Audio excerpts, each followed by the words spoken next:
Hi hello all, நான் Sivabalan runny சம்மோடியை போட்டுட்டு இருக்கேன். இன்னைக்கு எதை பற்றின வீடியோவாக இருக்க போகுது அப்படின்னா, இந்த ப்ராடக்ட்ஸை அன்பாக்ஸ் பண்ணுறது தான் இன்னைக்கு இந்த வீடியோ.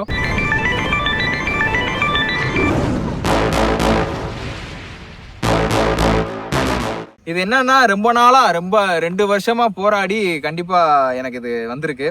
யூடியூப் தம்ப்நெயில பார்த்தாலே உங்களுக்கு தெரிஞ்சிருக்கும் இது என்னன்றது. அன்பாக்ஸ் பண்ணுறதுக்கு முன்னாடி ஒரு எக்ஸ்ப்ளனேஷன் கொடுத்துட்றேன். இது என்னன்னா ஹைட்ரேஷன் பேக்கு. இப்போ நம்ம ஒரு லாங் டிஸ்டன்ஸ் 21 ஓடுறோம், 42 ஓடுறோம் அப்படின்ற பட்சத்தில் நமக்கு வந்து தண்ணி கொடுக்குறதுக்கு ஆள்லாம் நம்ம எப்பயுமே கூட்டிகிட்டு போக முடியாது. அந்த அளவுக்கு நம்ம வந்து சொஃபஸ்டிகேட்டடான லைஃப் கிடையாது. நம்ம ஒரு சில ஆள்லாம் நான் பார்ப்பேன், கொடைக்கானல் ஏறும்போதும் சரி, கொடைக்கானல் மலை ஏறும்போதும் சரி, இப்போ லாஸ்ட் டைம் 30 கிலோமீட்டர் நான் ரன் பண்ணும்போதும் சரி, ஒரு சைக்கிளிஸ்ட் போய்கிட்டு இருக்காங்க, ஒரு ரன்னர் போய்கிட்டு இருக்காங்க அப்படின்னா பின்னாடி ஒரு ஃபார்ச்சுனர் காரு, ஒரு பெரிய கியா கார்னிவல்னு நினைக்கிறேன் அந்த காரு, அதுலாம் வந்து ஒரு டிரைவரு, அது போக அந்த ஹைட்ரேஷன் சப்போர்ட்டுக்கு, நியூட்ரிஷன் சப்போர்ட்டுக்கு ஆள் உள்ளக்கே இருக்காங்க.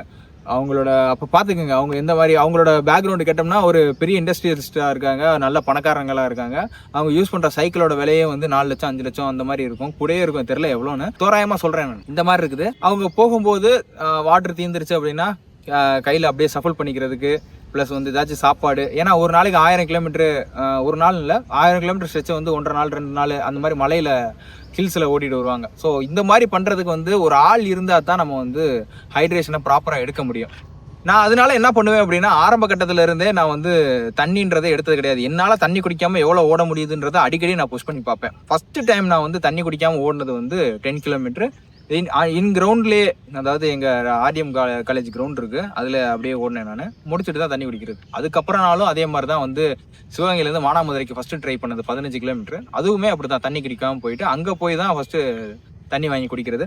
இந்த மாதிரி ப்ராக்டிஸ் பண்ணதுனால என்னால் அப் டு 21, 25 ஏன் 30 வரையும் கூட தண்ணி குடிக்காமல் ஓடுறதுக்கு என்னால் முடியும். இதை நான் யாருக்கு அட்வைஸ் பண்ணுறது கிடையாது.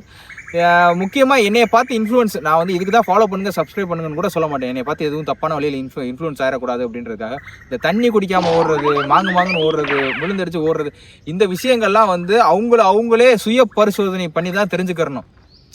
ஓடுற விஷயத்தை பொறுத்த வரையும் நாமளே ஓடி தான் கற்றுக்கிற முடியுமே தவிர்த்து யாரையும் பார்த்து எதுவுமே செஞ்சுக்கிற முடியாது. சரி, நான் இப்போ வந்து 4 மணிக்கு எந்திரிச்சு ஓடுறேன்னா, பாரு 4 மணிக்கு எந்திரிச்சு ஓடுறாங்க அப்படின்னு வேணால் எடுத்துக்கலாமே தவிர்த்து அவர் என்னென்ன பண்ணுறாரு, என்னென்ன செய்யணும் அப்படின்றதெல்லாம் ஒரு ஓவராலாக கேட்டுட்டு நம்ம உடம்புக்கு அப்ளை பண்ணிக்கலாம். சரியா, வளவலன்னு பேசாமல் இப்போ ப்ராடக்ட் என்னன்றதை நான் காட்டுறேன், அன்பாக்ஸ் பண்ணி காட்டுறேன். மதுரைக்காரனு கையே கத்தி வரல பீச் தான். இது என்ன பிராண்டுன்னு கூட எனக்கு தெரியாதுங்க. இது லண்டனில் நம்ம ஃப்ரெண்டு ஒருத்தர் இருக்கார், என்ன அவரது வாங்கி கொண்டு வந்துட்டு இன்னும் ப்ரைஸ் எவ்வளோன்னு கூட கேட்கல. நான் அதை கொடுக்கவும் காசு இல்லை இப்போதைக்கு. எப்படியே ஒரு பட்ஜெட்டு தான் பிரச்சனை, வேறு ஒன்றும் கிடையாது. ஒரு ஊருக்கு வந்துட்டு ஊர்லேருந்து கொரியர் போட்டிருக்காப்புல. இதுதான் அது ஷிஃப்டால் அப்படின்னு ஒரு பேக்கில் வந்திருக்கு. ஷிஃப்டால்ன்றது கம்பெனி போல், பரவாயில்ல. ஷிஃப்டால் அப்படின்ற ஒரு கம்பெனி, இந்த கம்பெனி பிராண்டில் தான் வாங்கியிருக்கு. சரியா, முக்கியமாக இது வந்து நம்ம ஓடும்போது இந்த இடத்துல இப்படி தண்ணியை ஊற்றி இதில் ஃபில் பண்ணிவிட்டு இப்படி வச்சுட்டு எடுத்து ஷிஃப்ட் பண்ணிக்கலாம். இதை நான் ஓப்பன் பண்ணி காட்டுறேன். இதை ஓப்பன் பண்ணி காட்டுறேன். இப்போ நம்ம கையில் இருக்கிறது இதுதான் ஷிஃப்டால்ன்றது. இதுதான் அது. போட்டு வியர் பண்ணி காட்டுறேன். 2 பக்கல் இருக்குது, 1 2. நீங்கள் வாட்டுக்கு ஒன்று ஒன்றா சொல்லிடுறீங்க. அது என்னது, ஓடும்போது ரைட் சைடு லைனில் ஓடு, லெஃப்டில் ஓடாத அப்படின்னு. எங்களுக்கும் அப்படி தான் ஓடணும்னு ஆசை தான். இப்படி தான் போன வாரம் நான் ஓடிக்கிட்டு இருந்தேன் ரைட் சைடு. 2 பேர் தண்ணியை போட்டு நின்றுட்டு எதிர்த்தாப்பில் வந்து அசிங்கமாக திட்டிட்டு போகிறாங்க, ஏன்டா இந்த சைடு ஓடுற அப்படின்னு. நம்ம ஊருக்காரங்கள அதை பகச்சிக்கவும் முடியல. நம்ம போயிட்டு அந்த இடத்துல கடந்து போகிற மாதிரி தான் இருக்குது. ஒரு ஓரமாக ஓடிக்கிட்டு இருக்கும்போது பார்த்தீங்கன்னா அப்படியே ஃபோன் நோண்டிக்கிட்டே காரில் அப்படியே கொண்டு வந்து அணைச்சி இறக்கி விட்டாப்புல, பைக்கு யூஸ் பண்ணிக்கிட்டே வந்து அணைச்சி இறக்கி விட்டாப்புல. எங்களுக்கு பயமாக இருக்குது, ஓடணும்னு ஆசை தான். இப்போ சென்னை மாதிரி ஊர்னா நீங்கள் புரியுது, நீங்கள் ஒரு ரன்னர் கூட்டமாக இருக்கீங்க, உங்களையெல்லாம் பார்த்து பழகிருப்பாங்க மக்கள், அப்படியே போயிருப்பீங்க. சரி, இவங்க வந்து இந்த இடத்துல தான் போவாங்க வருவாங்கன்னு. இங்கெல்லாம் வந்து முந்தா நேற்று தனுசு நானும் வந்து சிவகங்கையிலேருந்து காரைக்குடி ரோடு திருப்பத்தூர் ரோட்டில் ஓடிக்கிட்டு இருக்கோம்.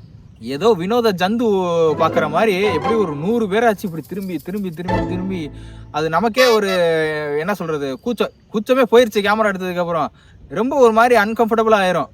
அது ஃபோக்கஸ்டாக இருந்தோம்னா ஒன்றும் தெரியாது. ஸ்லோ ரன்னுன்றப்ப நம்ம எல்லாத்தையும் பார்க்குற மாதிரி இருக்கும். என்ன எதுக்கு இப்படி பார்க்குறாங்க அப்படின்ற மாதிரி இருக்கும். சரி, இது அது சொல்கிறேன் நான். முடிஞ்ச அளவுக்கு நாங்களும் ரைட் சைடு ஓட பழகுறோம். பயமாக இருக்குது, அதனால தான் ஓடுறது கிடையாது. ஓகேவா? இது வந்து நல்லா டேவிட் காக்கின்ஸ் மாதிரி இருக்கா. இப்போ இதுலேயே நிறைய பிராண்ட் இருக்குது. இப்போ டெக்கத்லான் பிராண்டில் இருக்குல்ல, டெக்கத்லான் பிராண்டு எப்படி இருக்கும் அப்படின்னா, இதோட குவாலிட்டி வந்து கொஞ்சம் திக்னஸ் வந்து கம்மியாக இருந்தது, கொலன்னு இருந்தது. அதை போட்டோம்னா நமக்கு எனக்கு திருப்தி இல்லாமல் இருந்தது. அது 2000 3000 அந்த ரேஞ்சில் தான் இருந்தது. இது வந்து அந்த ஒரு காசுக்கு 4500 என்னன்னு சொன்னார்னு தெரில. இருங்க பார்க்குறேன். ஷிஃப்டல் அப்படின்ற யூகே பிராண்டு 35 பவுண்டு ஜிபிபி 4088 ரூபா. அவர் அங்கே ஏதோ ஒரு சேல் நடந்ததில் 25 பவுண்டுக்கு வாங்கியிருக்காரு. தோராயமாக பார்த்தீங்கன்னா 2500 3500 இருக்கும் என்ன இதோடது. அந்த ஊரில் வாங்கினதுனால குவாலிட்டி நல்லாவே இருக்குது. மெஸ்ஸோட குவாலிட்டி நல்லா இருக்குது. இந்த மாதிரி பக்கில் போட்டு இப்படி நம்ம டைட் பண்ணிக்கிட்டோம்னு வைங்களேன், நம்ம செஸ்ட்டோட நல்லா அணைஞ்சு இருந்துக்கிறோம்.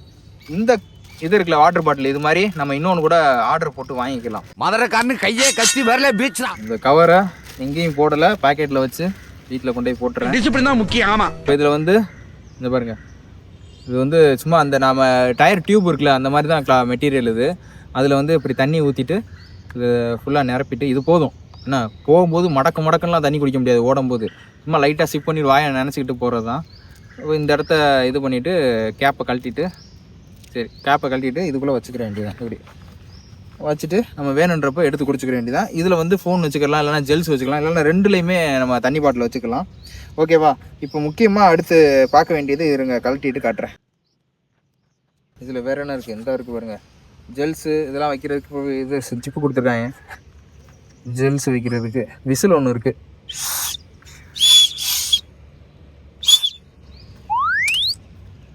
கும்பலை புள்ள திரும்பி பார்க்குறா. இப்போ இதில் வந்து ஹைட்ரேஷன் பேக்கில் வந்து ஒரு வாட்டர் பேக்கெட் மாதிரி ஒன்று கொடுப்பாங்க, சரியா? அந்த வாட்டர் பேக்கெட்டை இதுக்குள்ளே வச்சு அது மூலிமா ஒரு டியூப் இருக்கும். டேவிட் காகின்ஸ்லாம் போட்டிருப்பார், இந்த இடத்துல ஒரு டியூப் மாதிரி இருக்கும். இவர் கோச் ஹரின்றவர் இருக்கார்ல, அவர் இதெல்லாம் யூஸ் பண்ணுவார். ஸோ இதில் வந்து இப்படி திறந்தோம்னா இதுக்குள்ளே வாட்டர் பேக்கெட் வைக்கிறதுக்கு பவுச் இருக்குது. இதை வச்சு இப்படி லாக் பண்ணிவிட்டு, ஓகே இது வழியாக டியூப் வரும் போல் இதாக இருக்குது. இதில் வந்து ஒரு சின்ன ஓட்டமாக இருக்குது. இதுக்குள்ளே இந்த பாருங்கள், விரல் விட்டுருக்கேன் தெரியுதா? இது வழியாக இப்போ இதுக்குள்ளே வாட்டர் பவுச் வைக்கிறோம். இதை வச்சு இதுக்குள்ளே டியூப்பை விட்டு இது கழுத்து வழியாக அப்படி வந்து நிற்கும். அவ்வளோதான். இது ஓடும்போது இதை போட்டுக்கிட்டோம் அப்படின்னா,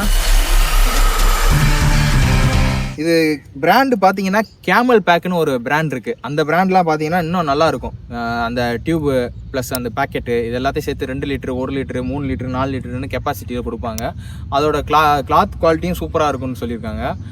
ஸோ நம்ம அந்த அளவுக்கு ஒன்று இந்த ரன்னிங்கை பொறுத்தவரையும் நானும் உங்களை மாதிரி தான் வந்து வெறும் என்ன ஓடுறது தானே, அதில் என்ன செலவு இருக்க போது, ஒரு 500 1000 ஷூ போட்டால் பத்தாதா அப்படின்னு பார்க்கும்போது தான் 2000 ரூபாய்க்கு ஷூவை பார்த்தேன். என்னடா 2000 ரூபாய்க்கு ஷூ இருக்குது அப்படின்னு பார்த்தா 5000 ரூபாய்க்கு ஷூ.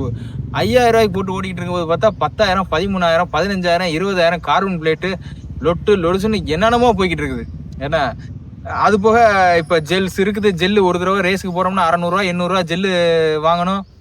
வாட்ச்சு என்ன, அப்புறம் இந்த ஹைட்ரேஷன் வெஸ்ட்டு, ஒரு தடவை ரேஸுக்கு போகிறதுக்கு உண்டான ட்ராவல் சார்ஜு, அக்காமடேஷன் சார்ஜ், தங்குறது, ரேஸ் என்ட்ரி, இதெல்லாம் பார்த்தோம்னா ஏன்டா இதுக்குள்ளே இருக்கும் அப்படின்ற மாதிரி தான் இருக்கும். ஆனால் ஓடுறப்ப அந்த ஓடி கிடைக்கிற போதை வந்து இது எல்லாத்தையும் டேலி பண்ணிடும், சரியா?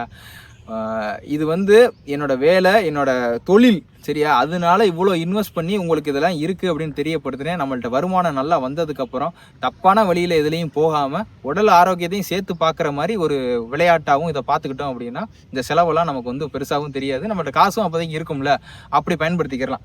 இதை நான் வந்து அடுத்து ஏதாச்சும் ஒரு முக்கியமான ரன்னில் கண்டிப்பாக ஈரோடில் ஓட மாட்டேன் நான். அடுத்து ஏதாச்சும் அடுத்த வாரம் ஏதாச்சும் ஒரு ரன்னில் யூஸ் பண்ணி பார்த்துட்டு உங்களுக்கு சொல்கிறேன். இப்போ ஊடால ஏதாச்சும் ஒரு 16 20 இந்த மாதிரி ஏதாவது பண்ணேன்னா அதையும் போட்டுட்டு நான் சொல்கிறேன் நான். ஓகேவா? கண்டிப்பாக இந்த வீடியோ யூஸ்ஃபுல்லாக இருக்குன்னு நினைக்கிறேன். அடுத்த வீடியோவில் பார்ப்போம். பை.